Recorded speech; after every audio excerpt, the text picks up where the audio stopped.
پاکستان میں T B کی صورتحال۔ پاکستان میں ہر سال تقریباً 5 لاکھ افراد ٹی بی سے متاثر ہوتے ہیں، جس میں تقریباً 1/3 علاج کے لیے کہیں بھی رجسٹرڈ نہیں ہوتے اور ان کے ذریعے یہ مرض پھیلتا رہتا ہے۔ دنیا کے 30 ممالک جہاں ٹی بی سب سے زیادہ ہے، ان میں پاکستان کا نمبر 5واں ہے۔ آبادی کے حساب سے پاکستان دنیا کا 6واں ملک ہے۔ اس کے علاوہ 3800 HIV پازیٹیو بھی ٹی بی کا شکار ہیں۔ جو عوامل اس میں کار فرما ہیں، ان میں غربت، غذائی کمی، جہالت، گنجان آبادی، غلط عقائد، HIV ایڈز کے افراد کی بڑھتی ہوئی تعداد، تنگ و تاریک گھر وغیرہ شامل ہیں۔ معاشرے کے پسماندہ طبقات، خواجہ سرا اور میل سیکس ورکرز کمیونٹی کا ٹی بی سے متاثر ہونے کا رجحان زیادہ ہے۔ ٹی بی 5 سے 15 سال تک کے بچوں میں زیادہ پائی جاتی ہے۔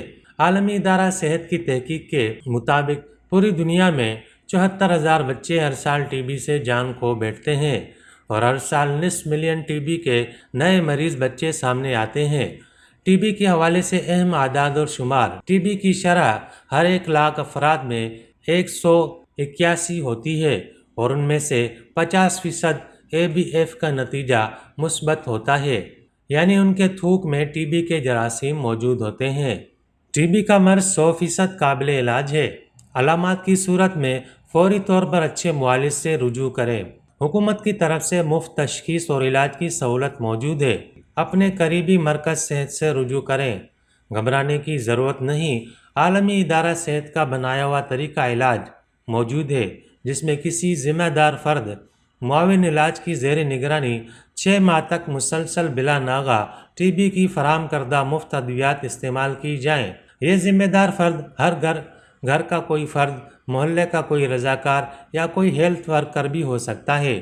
ملک بھر میں 5000 سے زائد سرکاری مراکز صحت اور پرائیویٹ کلینک ہسپتال پر ٹی بی کی دوائیں مفت دستیاب ہیں۔ ٹی بی کے علاج کی مدت بھی بڑھ سکتی ہے۔ اس کا انحصار اس پر ہے کہ بیماری کی نوعیت کیا ہے اور کس عضو کو ٹی بی ہے۔